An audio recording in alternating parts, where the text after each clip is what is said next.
Seorang salaful ummah dari tabi'in pernah mengadakan perjalanan perniagaan dari Baghdad, ibu kota Irak, ke Damaskus, ibu kota Syria.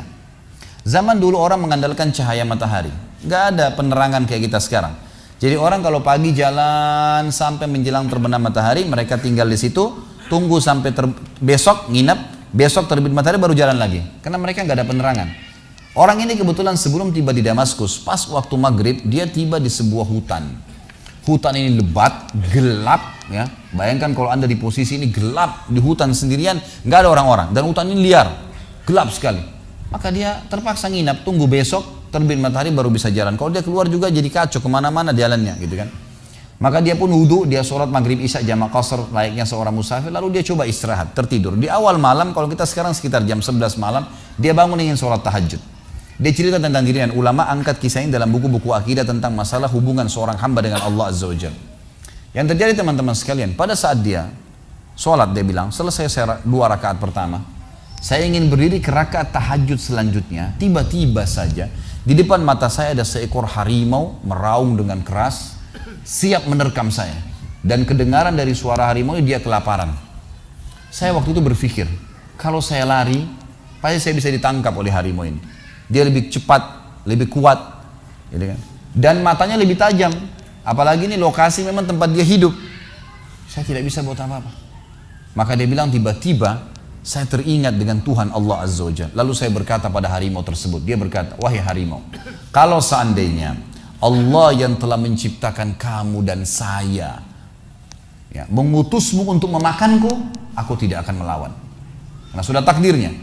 Tapi kalau kau datang untuk mengganggu ibadahku dengannya, bukan karena perintah Allah, maka kau akan minta kepadanya Allah Azza wa Jalla untuk mematikanmu.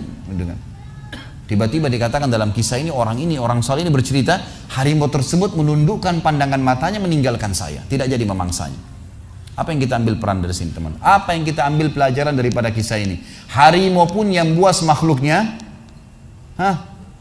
Allah Azza wa Jalla. Ini masih hidup gak ini? Kok nggak ada nyaut, nggak ada apa ini? Saya nggak tahu ini ngantuk, tidur atau hadir nggak? Ini rupanya di Bali orang suka senyap, ya. Jadi ternyata Allah Subhanahu Wa Taala menciptakan semuanya, teman-teman sekalian. Ular kah, harimau kah, apa saja. Salah satu kebahagiaan seorang mukmin yang kenal Tuhannya adalah tidak akan pernah takut kepada raja zalim, kepada pasukan yang 10.000, 1 juta. Apa saja tidak akan pernah dia takutin, karena tidak akan mati kecuali ajalnya datang, gitu kan?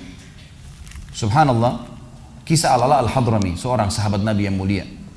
Beliau pernah diutus oleh Nabi SAW untuk berperang. Begitu tiba di sebuah mulut hutan itu agak lebat, gitu kan? Begitu tiba di mulut hutan, beliau ingin menyeberang, tapi beliau utus dulu, ya, beberapa pimpinan pasukan, coba cek hutan ini bisa dilewatin nggak?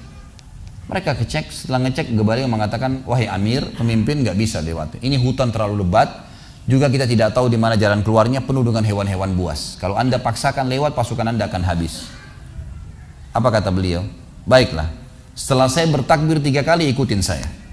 Maka beliau pun mendekatkan kudanya lalu berkata, berteriak dengan suara keras, wahai semua yang ada di dalam hutan ini, yang mendengarkan suara saya atau tidak mendengarkan suara saya, kalian tahu kami siapa? Kami adalah utusan Rasulullah SAW berperang di jalan Allah. Maka mudahkanlah jalan kami untuk keluar dari hutan ini. Dalam riwayat ini dikatakan dan yang disaksikan oleh para sahabat, hewan-hewan yang biasa saling memangsa, kayak harimau sama rusa, gitu kan, serigala sama kelinci, semuanya bersebelahan, saling bersatu, berdempetan untuk menunjukkan jalan keluar pasukan mujahidin, sampai mereka keluar tidak digigit 1 orang pun. Kekuatan keyakinan kepada Allah Azza wa Jalla ini luar biasa.